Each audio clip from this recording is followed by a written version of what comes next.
आता तुमची आवडती सुझुकी दुचाकी घरी आणणं झालं अधिक सोपं. सिंधुदुर्गचे अधिकृत विक्रेते श्री विनायक व्हील्स घेऊन आले आहेत खास ऑफरची मेजवानी.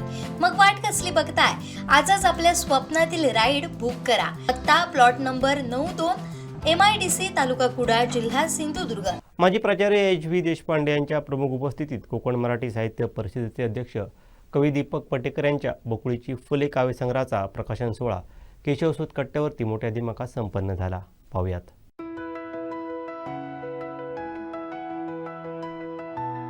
कोकण मराठी साहित्य परिषद सावंतवाडी शाखेचे अध्यक्ष कवी दीपक पटेकर या वृत्तबद्ध काव्यसंग्रहाचं प्रकाशन येथील कविवर्य केशवसूत कट्ट्यावर मोठ्या दिमाखात संपन्न झालं. साहित्यिक माजी प्राचार्य डॉक्टर HV देशपांडे यांच्या हस्ते व मालवणी कवी विनय सौदागर यांच्या अध्यक्षतेखाली हा सोहळा संपन्न झाला. यावेळी व्यासपीठावर ज्येष्ठ साहित्यिक प्राध्यापक डॉक्टर G. बुवा, कुमसाप जिल्हाध्यक्ष मंगेश मस्के, ज्येष्ठ साहित्यिका उषा परब, कवी दीपक पटेकर, ज्येष्ठ मालवणी कवी दादा मडगईकर, निवृत्त पोलीस उपविभागीय अधिकारी दयानंद गवस, साहित्यिक अनंत वैद्य, संतोष वालावलकर, रमेश बोंद्रे, ॲडव्होकेट संतोष सावंत, ॲडव्होकेट नकुल पारसेकर, कल्पना बांदेकर, ॲडव्होकेट अरुण पणदूरकर, प्राध्यापक सुभाष गोवेकर, सतीश पाटणकर, अभय नेवगी, अभिमन्यू लोंढे, भरत गावडे, अनिल भोसले, पटेकर कुटुंबीय आदी उपस्थित होते. ज्येष्ठ साहित्यिक प्राध्यापक डॉक्टर G. बुवा यांच्या हस्ते प्राचार्य डॉक्टर HV देशपांडे यांचा तर कुमसाप जिल्हाध्यक्ष मंगेश मस्के यांच्या हस्ते मालवणी कवी विनय सौदागर यांचा गौरव करण्यात आला. यावेळी जिल्हाभरातून आलेल्या अनेक ज्येष्ठ साहित्यिकांचं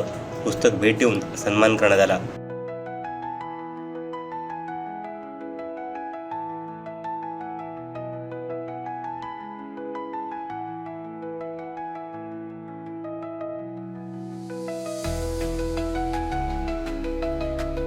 कार्यक्रमाचे प्रास्ताविक मनोगत कवी दीपक पटेकर यांनी केलं. पण तुझं पुस्तक कधी येणार? मग त्यांची एक इच्छा होती, म्हणून पुस्तक न छापायचा निर्धार असणारा मी पुस्तक छापण्याकडे वळलो. आणि माझी बहीण, मामी बहीण अपर्णा जाधव, जिने ह्या पुस्तकाचं जिचं श्रेय बऱ्याच अंशी दिला जातं, कारण मुखपृष्ठापासून आतील मांडणी असेल किंवा ते पुस्तक छापून घेणं, मी एकही दिवस कुठे गेलो नाही. तिच्याकडे फक्त साहित्य मी मोबाईलवर पाठवलं आणि ते सगळं तयार करून तिने पुस्तकं मला घरपोच दिली. ती अपर्णा जाधव आज कार्यक्रमासाठी तिच्या कामानिमित्त आली नाही ती, परंतु असा हा पुस्तकाचा प्रवास झाला. आणि बुवा सरांकडे एकदा गेलो असता बुवा सर विचारायला लागले, आता तुझं वृत्तबद्ध कवितांचं पुस्तक कधी येईल? म्हणजे पुस्तक काढण्यासाठी ज्या प्रेरणा पाहिजेत त्या पहिल्या माझ्या वडिलांकडून, विजय जोशींकडून आणि बुवा सरांकडून आल्या.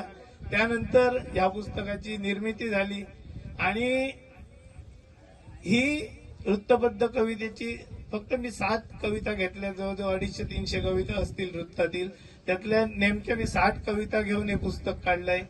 आणि बकुळीची फुलं ज्याचा सुगंध चिरकाल टिकतो, तसा माझ्या कवितांचा सुगंध सुद्धा चिरकाल टिकावा यासाठी या पुस्तकाला नाव बकुळीची फुले दिलेले आहेत. जी मी पूर्वीपासून आवळदोडे खायला झाडावर बसायचो तेव्हा सुद्धा बकुळीची फुलं म्हटल्यावर त्याचा वास, त्याचा सुगंध हा अगदी मनात खोलवर उतरायचा, एवढा तो आवडायचा. आणि त्याच आवडत्या फुलांचं नाव पुस्तकाला दिलंय आणि आज हे पुस्तक तुमच्या समोर आलंय. प्रमुख अतिथी असणारे माजी प्राचार्य डॉक्टर HV देशपांडे यांनी मनोगत व्यक्त करताना सावंतवाडीतील आठवणींना उजाळा दिला. देखील कविता असते. लुसलुसणारे पंख सुखाचे मनास मोहून गेले ग, चंद्र मदिरेसे क्षण भिजलेले कापूरसे बुरबुरले ग. आई आई उवाई तुला फुटे सूर्यबिंब, तेणे माझ्या घरादारा अमृताचे कोंब. एका बाजूला देवी, एका बाजूला अमृत, आणि अमृताचे कोंब भाताचे कोंब उगवतात तसं आहे ते. म्हणजे धरणीतलं उगवणारं पीक, त्याच्यावरती आपला देव पोचतो. आपण त्या देवीचे भक्त आहोत. आणि ही जी संबंध संस्कृतीची मांगल्याची भावना आहे, ती भावना या थोडक्या शब्दात तिने व्यक्त केलेली आहे. आई गुवाई तुला फुटे सूर्यबिंब, तेणे माझ्या घरादारा अमृताचे कोंब. कळलं पाहिजे आपली परंपरा काय आहे ती. म्हणून हे चंद्र आहे समोर कोणती. आज चंद्र पौर्णिमेचो हस्ता कसो माडावर सून, आज चंद्र पौर्णिमेचो हसता कसो माडा बसून तुझ्या माझ्या गोड जेवणाची खबर त्या का कोणाकडसून. कुठं फार चांगलं आहे बघा. आज वारी दर्यावरची अंगाक जमता कोडा मचून. आज वारी दर्यावरची अंगाक जमता कोडा मचून. माझीच माका लस दिसता, माझीच माका लस दिसता, वारा आलो तुझ्या घरसून. इतकी वर्ष झाली पण माझ्या मनातली ती कविता अजून गेलेली आहे. एक 2-3 गोष्टी आपल्यापुढे मांडाव्यात असं मी प्रामुख्याने सांगतो.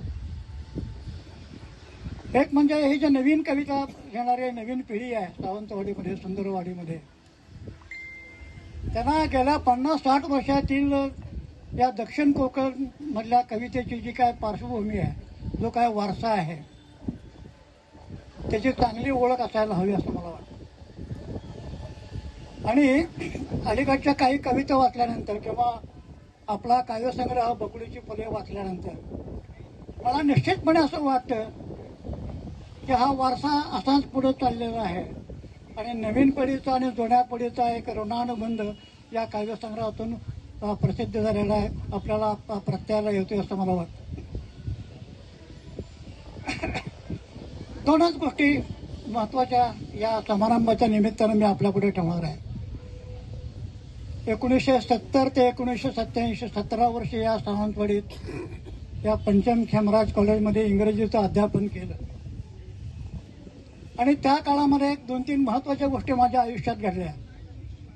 त्या इतक्या महत्वाच्या होत्या की आज मला त्यांची आठवण झाल्यानंतर जीवनाचं सार्थक झालं असं वाटतं.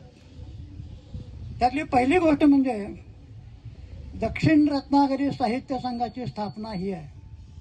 कदाचित हे नाव आता अलीकडच्या आपल्या लोकांना माहीत नसेल, पण माझ्या वयाची मंडळी इथं असतील, त्यांना माहिती असेल.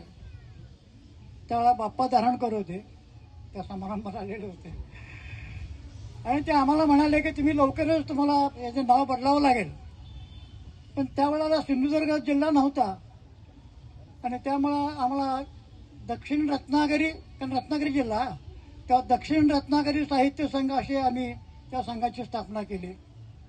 सुदैवानं वसंत सावंतांच्या कृपेनं आणि मग आमच्या सगळ्या मित्रांच्या कृपेनं संस्थापक कार्याध्यक्ष म्हणून मी 17 वर्ष काम केलं, म्हणजे आजराला गेल्यानंतर देखील.